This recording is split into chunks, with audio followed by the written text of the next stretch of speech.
अंजनी पुत्र मारुति का धन्यवाद स्वीकार करे वायुदेव। दुदुम्बी से हमारा युद्ध चल रहा था, तब जब हम उड़े थे, क्या आपने हमें वो क्षमता दी थी?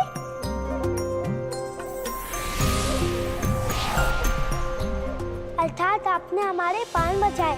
वायुदेव, हम जीवन भर आपके आभारी रहेंगे। आभार कैसा मारुति, आप हमारे पुत्र हैं और जिस क्षण हमने आपको पहली बार देखा हमारा हृदय प्रेम से भाव विभोर हो गया।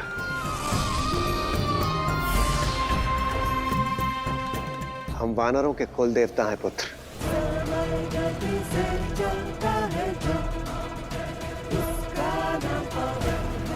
और आप उस कुल के दीपक हैं और आपकी रक्षा करना हमारा धर्म है। अरे हाँ, तो फिर हम आपसे एक और आशीर्वाद मांग लेते हैं, यदि आपकी अनुमति हो तो। अवश्य पुत्र। हम आपके समान उड़ना चाहते हैं प्रभु।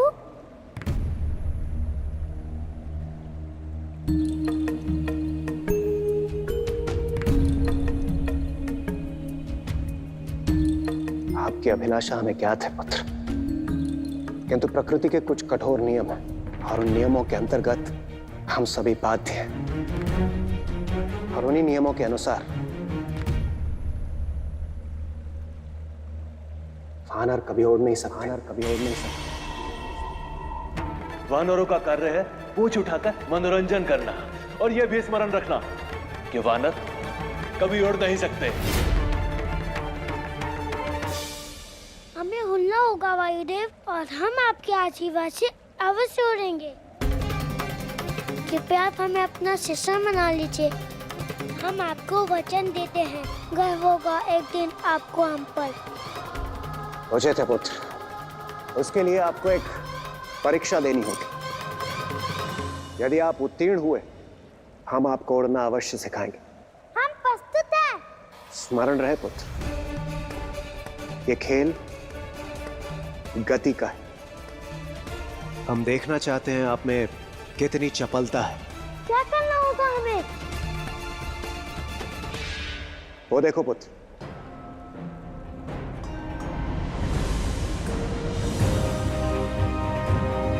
उस पर्वत के शिखर पर सुमेरु का एकमात्र रक्त चंदन वृक्ष, और ये वृक्ष बहुत ही विलक्षण है। ये प्रत्येक दिन सूर्योदय और सूर्यास्त के समय अपने पुष्प झड़ाकर सूर्यदेव का नमन करता है।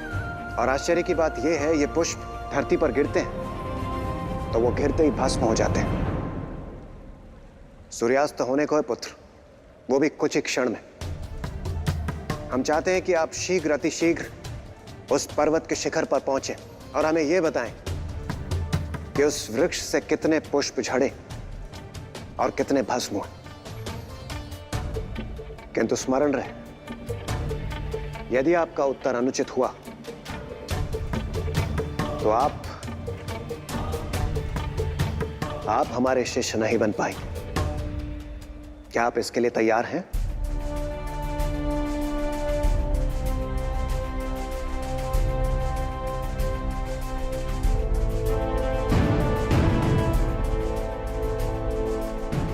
हमें शिकार है।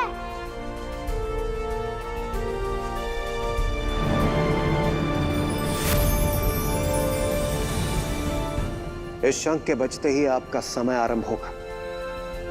तैयार हो जाइए केसरी नंदन।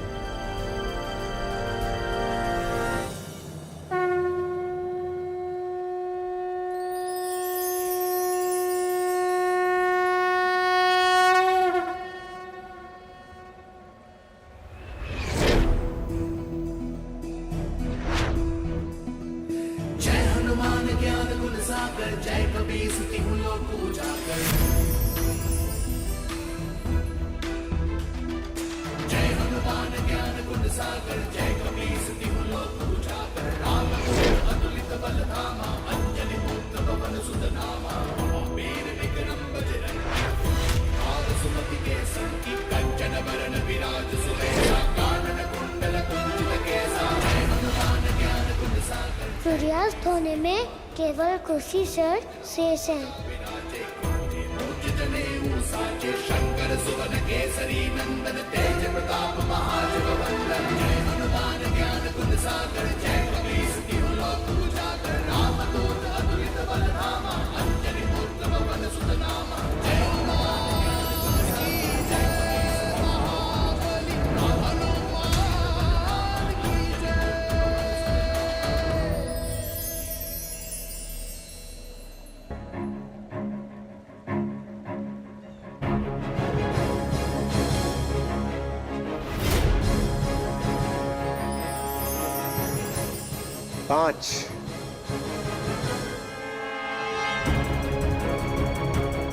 पांच पुष्प गिरे थे पुत्र, किंतु दुर्भाग्यवश आप बता नहीं पाए।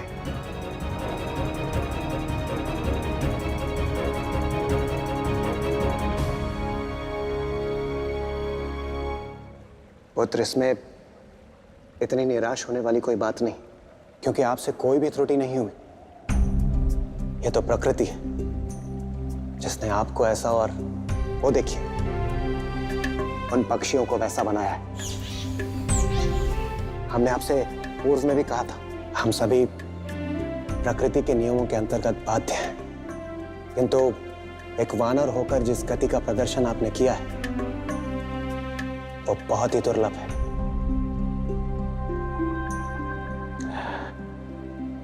पुत्र, सत्य को स्वीकार कर लेना बुद्धिमानी होती है, इसलिए हमारी बात मान लीजिए कि आप उड़ नहीं सकते। आपकी माता आपकी प्रतीक्षा कर रही होगी। घर लौट जाइए।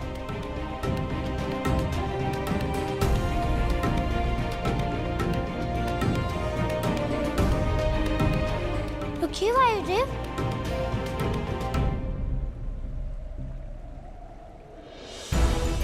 अब हमें हाथ स्वीकार कर जिन माता के पास जाने को कह रहे हैं, उन्हीं माता ने सिखाया है कि मन के हारे हार, मन की जीते जीत। हमने मन बना लिया है कि हम उड़ेंगे। ये केवल हमारा प्रथम प्रयास था वायुदेव। हमें एक और अवसर दे वायुदेव। हम सिद्ध कर देंगे कि हम आपके शिष्य बनने के योग्य हैं। आप हमें धर्म संकट में डाल रहे हैं पुत्र। उचित यही होगा कि हम आपको स्पष्ट रूप से मना कर दें, परंतु पिता का हृदय मानता कहाँ है, ये जानते हुए भी कि आप पुनः विफल होंगे।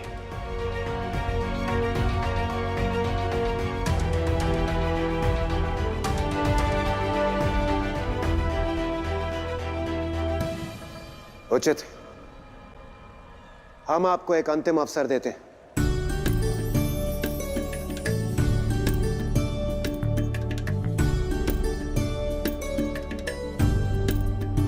धन्यवाद बहू। आप नहीं जानते कि आपने हम पर कितनी बड़ी कृपा की है। इसमें हमारा भी स्वार्थ निहित है मारुति। हमें भी अपने पुत्र के साथ कुछ समय व्यतीत करने का अवसर मिल जाएगा। उचित, कल सूर्योदय के पूर्व आपकी और हमारी भेंट पुनः होगी, लेकिन आपको यह वचन देना होगा, यदि इस बार आप विफल हुए तो आपको सदैव के लिए अपने उड़ने का विचार त्यागना होगा।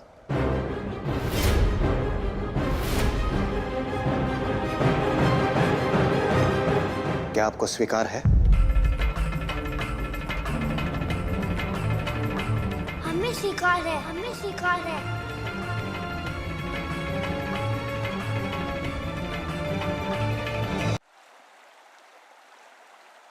उपवास का उत्तर देने का अवसर हाथ आया था, जो कि छूट गया।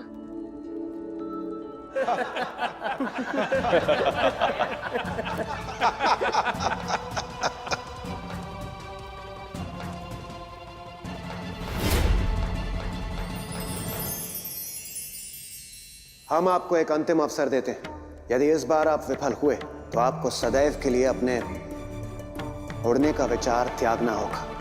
कोई बात नहीं, नया दिन नया अवसर। कल की परीक्षा में हमें सफल होना ही होगा।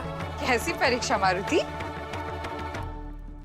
परीक्षा माता जिसमें हम एक बार विफल हो चुके हैं। सफलता विफलता हार जीत कभी निर्णायक नहीं होते पुत्र।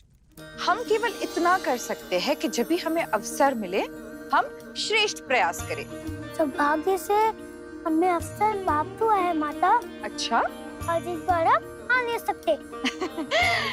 हम महादेव से आपकी सफलता के लिए विशेष प्रार्थना करेंगे। और आप तो जानते हैं ना, महादेव एक माता की पुकार को अनसुना नहीं करते। वैसे अगर आप बताना चाहे तो क्या हम पूछ सकते हैं ये परीक्षा है किस बात की? हो सकता है हम आपकी कोई सहायता कर सकें। एक दौड़ है माता जिसमें हमें पतन से भी आगे आना है, पवन से भी द्रुत भागना है हमें। पवन से द्रुत? तब तो आपको मन की गति से ही भागना होगा। मन की गति अर्थात समस्त संसार में सबसे अधिक गति मन की होती है। आप अपने आप को ही देख लीजिए। इस क्षण आप रसोई में होते हैं लड्डुओं के साथ, और दूसरे क्षण किष्किंधा पहुंच जाते हैं महाराज बाली की गदा के पास, है ना? वो तो है माता। दौड़ में सफलता के लिए विश्राम की भी आवश्यकता है। चलिए रात्रि हो चुकी है, आराम कीजिए।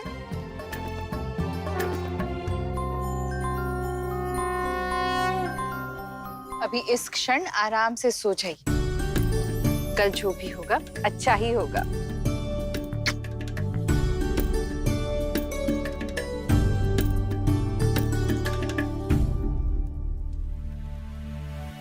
तन की गति से हम भले ना ये दौड़ जीत पाए, परंतु मन की गति से हम जीत सकते हैं।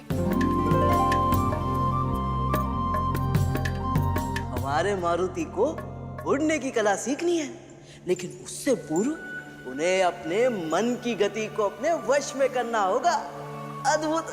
बड़े से बड़े साधु महात्मा भी इसी प्रयास में लगे हैं नंदी। मन उससे भयानक शत्रु भी नहीं और उससे आंतरिक मित्र भी नहीं। जिसने मन पर विजय पाली, फिर इस संसार का कोई भी कर्म उसके लिए दुष्कर नहीं। बड़ी ही रोचक लीला है प्रभु। मारुति द्वारा अपने मन को नियंत्रित करने का ये खेल बड़ा ही मनोरंजक होगा।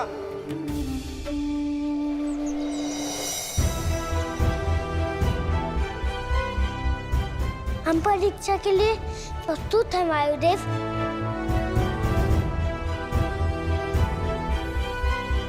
एक बार पुनः मैं आपको स्मरण करा दूं पुत्र, यदि इस बार भी आप असफल हुए तो आपको यह स्वीकार करना होगा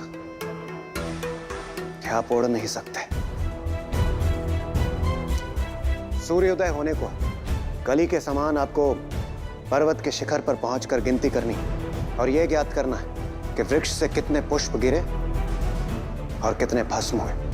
किंतु स्मरण रहे, एक कार्य आपको सूर्योदय के पूर्व संपन्न करना होगा।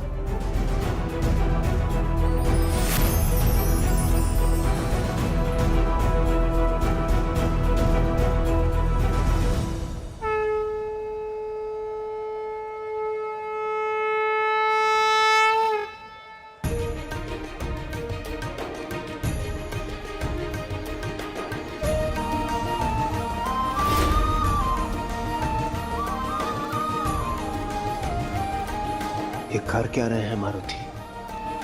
पर्वत की ओर भागने के स्थान पर ये यहाँ बैठ क्यों गए? जय श्री राम।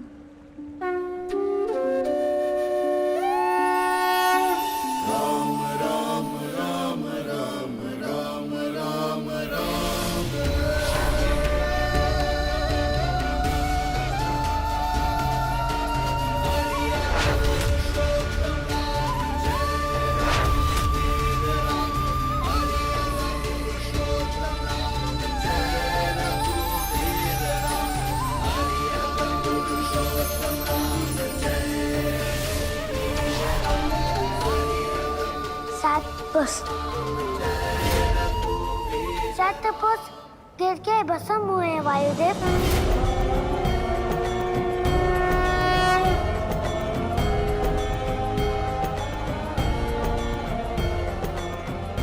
किंतु पुत्र मारुति, सूर्योदय होने में अभी भी कुछ क्षण शेष है। आपने उसके पूर्व ही उत्तर दे दिया, वो भी यहाँ बैठे बैठे। आइए, चलकर देखते हैं आपका उत्तर उचित है अथवा नहीं। आइए।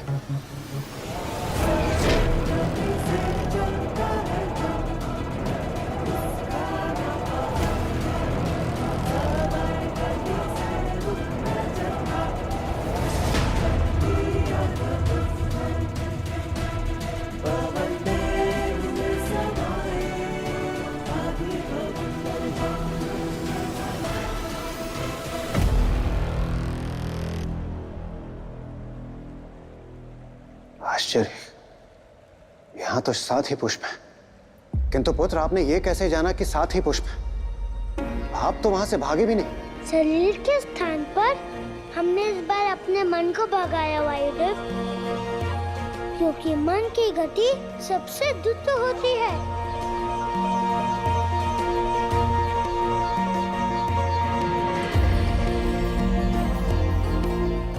अद्भुत, धन्य है आप पुत्र मारुति, धन्य। आपकी दृढ़ता, आपकी सोच, आपने ये पूर्ण रूप से सिद्ध कर दिया कि आप इस ज्ञान को प्राप्त करने के लिए पूर्ण रूप से प्रस्तुत हैं और इसके योग्य भी हैं। हम आपको उड़ना अवश्य सिखाएंगे।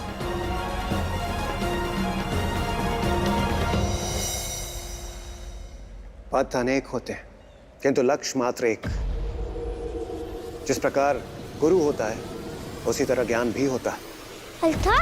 अर्थात यदि आप मुझसे पवन देव से उड़ने का ज्ञान प्राप्त करेंगे, तो आपको पवन रीति के अनुसार ही करना होगा।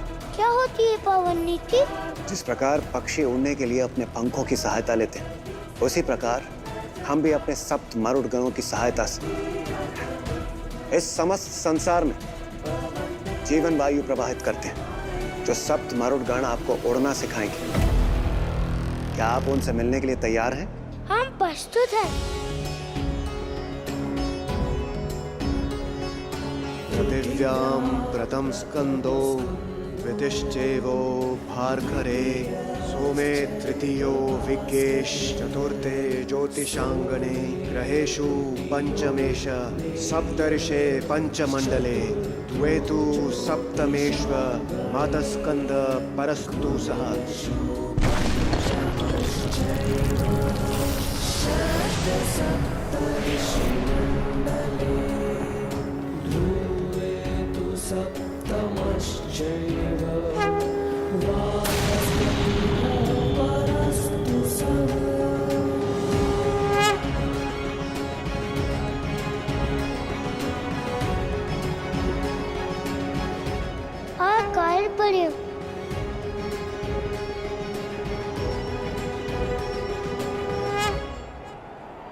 पृथ्वी पर वायु प्रवाहित करने वाले प्रथम गण आवाह प्रकट हो।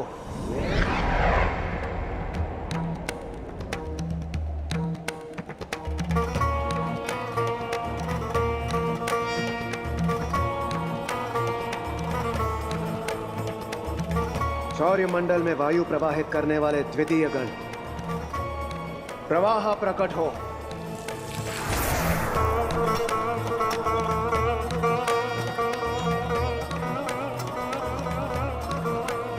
चंद्रमंडल में वायु प्रवाहित करने वाले उद्वाह, स्वाहा, विवाह, पराह और परिवाह सभी गण प्रकट हो।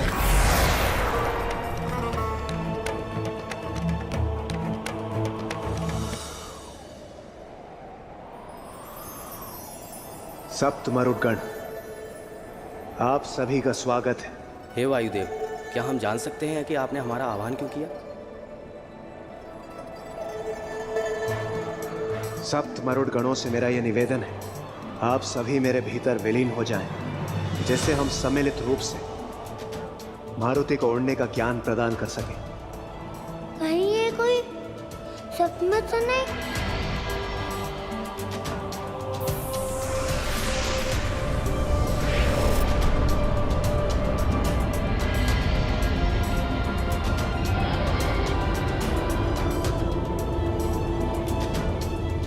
अपने शरीर को भूलकर मन को स्थिर कीजिए पुत्र मारुति।